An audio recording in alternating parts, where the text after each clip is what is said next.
هلو حالتون چطوره بچه ها؟ امیدوجی هستم و به این ویدیو خیلی خوش اومدید. امروز یه سری ویدیو واسهتون آماده کردم از کمک خواستن حیوانات از آدم ها و لحظات مهربانی آدم ها با حیوونا. بچه ها قبل از اینکه بریم ویدیو رو ببینیم میخواستم ازتون خواهش کنم لطفاً با حیوونا مهربون تر باشید. بچه ها به خدا فقط اینا زبون بسته هستن، وگرنه تمام احساساتی که ما درک میکنیم حس میکنیم اونا هم حس میکنن. اونا هم گشنشون میشه، اونا هم دلتنگ میشن، اونا هم عاشق میشن. فقط چون نمیتونن به زبون بیارن یه سری از ما فکر میکنیم که این چیزا رو نمیفهمن، در صورتی که میفهمن همه اینا رو. بچه‌ها لایک، کامنت، سابسکرایب فراموش نشه. یه نکته هم که خواستم بهتون بگم، این ویدیو رو یکی از دوستام لئو داره زحمت ادیتشو میکشه. حتما نظرتون رو هم در مورد ادیت هم در مورد ویدیو توی کامنت ها برام بنویسید. بدونید که خیلی دوستتون دارم. ماچ به کلتون. بریم با هم ادامه ویدیو رو ببینیم.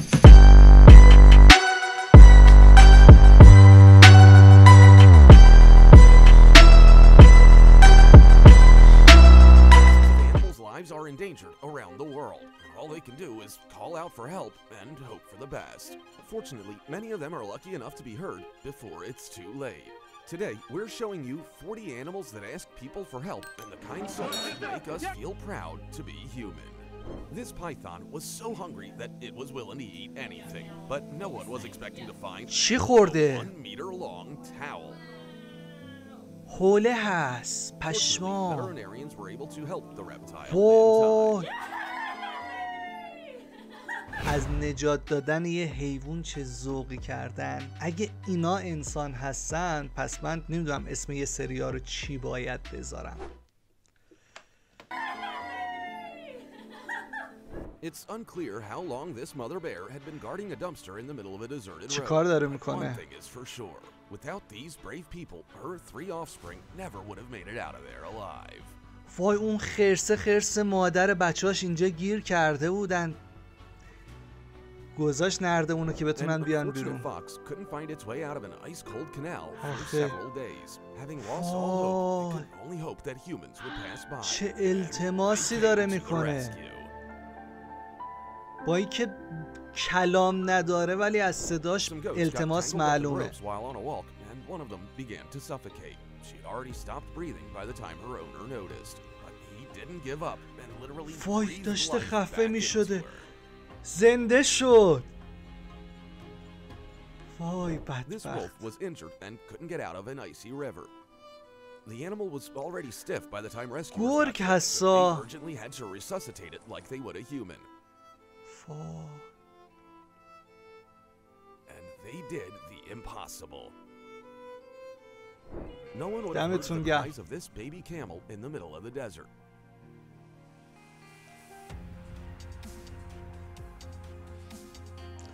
But by بعضیا some چه miracle, قلب this man بزرگی showed up دارن. and was able to return the youngling to its mother. You never ایول. expect a trip to the river with your best friend to end in tragedy.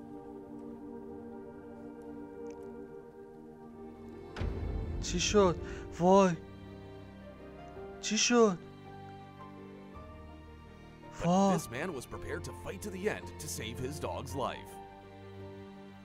And he یا won. خدا. I'm sure he'll check the temperature of the water from now on. فکر کنم به خاطر سرمایه آب یه آن دمای بدنش اومده بود پایین، بیهوش شده بود. وای این دقیقا همون چیزی که گفتم، ما فکر میکنیم حیوانات این چیزها رو حس نمیکنن، این سرما چه تأثیری روشون میذاره، در صورتی که حالا خیلی هستن میگن با مگه مثلا سگ سرما گرما میفهمه؟ بله که میفهمه، اونم میفهمه به خدا. I'm sure he'll check the temperature of the water from now on. In an attempt to get a little food, the poor skunk became trapped and was more scared than it's ever been. Luckily, آخه this woman set aside her آشغال preconceptions وقتی and تو decided to طبیعت help. میریزیم باعث میشه یه حیوان بمیره. راستو از قشنگ گاردت A deer had been lying in the ولادن swamp for گرفت. so long that it had already accepted its fate. But these people decided to prove that the animal's life was just beginning. حالت باطلاق بوده. آخه عزیزم. When these dogs noticed some strangers wandering around in an abandoned water park, they did everything they could to get the humans' attention, and all to bring help to their drowning friend. میخواد ببرتش یه جایی. وای. زبون ندارن ولی هر جوری که بتونن منظورشونو میرسونن. And now they have to make sure he's okay. نگاه کن الهی چقدر خوشحال شدم. This foal was orphaned immediately after birth. Exhausted, it tried to find at least a drop of milk. The little thing was so weak that it could no longer move on its own. But then the impossible happened, and baby Miracle found a foster mom. There were 8 little raccoons trapped in a large dumpster. They didn't have the slightest chance of getting out until گیر افتادن نمیتون. وای خدا نگاه چجوری نگاه میکنه. گیر افتاده بودن نمیتونستن بیان بیرون. And he didn't even leave the weakest among them there to die. وای انقدر ضعیف شده بوده حتی نمیتونسته بیاد بیرون. This little monkey couldn't stand to watch a frightened kitten calling for help. But it couldn't do anything about it except let people know. وای خدا میخواست میمونه گربه رو خودش نجات بده نتونست.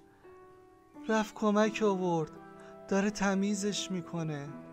And now they each have a friend for life. وای نگاه بکن. A family out fishing immediately stopped what they were doing when they saw a bear in the middle of the آقا river. تو رو خدا آشغال نریزید تو طبیعت.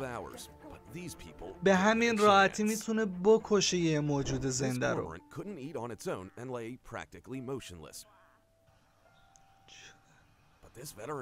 چی شده؟ یه چیز گیر کرده تو گلوش.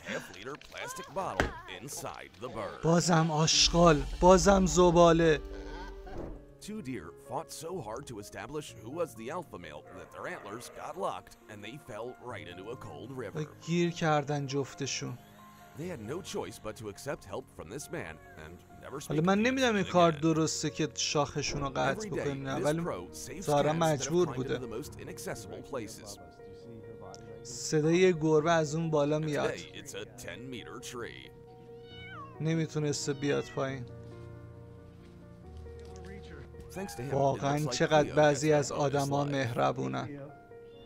I can't imagine how much effort it took for this armadillo to keep its nearly 40-kilogram shell afloat.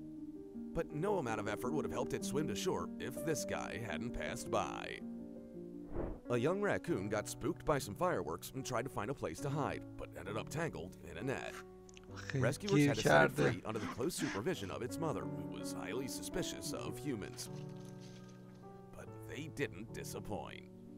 There's nothing harder for a predator than trusting a human, but a person turned out to be a better option than a long, slow death فکر کنم اگه اشتباه نکنم. چقدر تشنشه. This bird had plans to make a meal out of a 1.2-meter long snake, but the snake had other thoughts on the matter. The bird had almost lost the fight, but fortunately, these pros were nearby and knew exactly how to help both of them.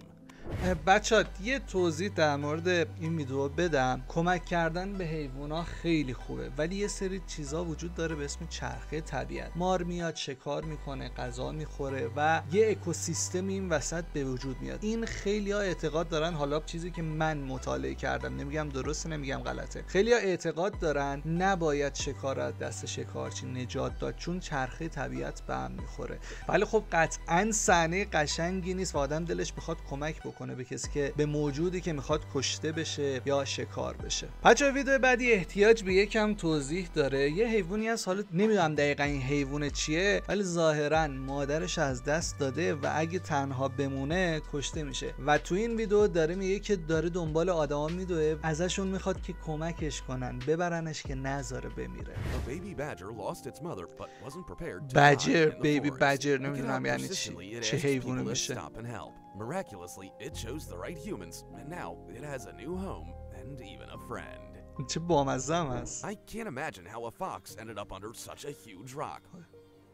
وای نگاه ترسیدم. نجاتش داد. ایول. This mother duck is regretting ever bringing her kids to the pool, but she's definitely lucky that this one belongs to a human who cares. اهمیت دادن چقدر مهمه. شاید خیلی ها بی تفاوت رد بشن. This bear was smart enough to open a tin can, but then it got its tongue stuck in it. Somehow it knew to turn to people for help. وای زبونش گیر Luckily, کرده. they وای weren't afraid of the huge beast and arranged a whole rescue operation for it. This guy's just a photographer, but look at the lengths he's willing to go to save an eagle. The bird had been stuck in the cold mud for so long that its time was running out. It was only thanks to the man's efforts that a slim chance of survival remained. چقدر قشنگه این لحظه آزادیه. خیلی خب بچه‌ها، خواستم آخر این ویدیو هم یه بار دیگه موام به هم ریخته نباشه از همتون خواهش کنم که لطفاً با حیوونا مهربون‌تر باشید. هوای حیوونا رو بیشتر داشته باشید. اینا خیلی مظلومن. خیلی خب بچه‌ها، این ویدیو هم تموم شد و ممنونتون هستم که این ویدیو رو تا اینجا نگاه کردید. تا ویدیوی بعدی، ادیوس گایز.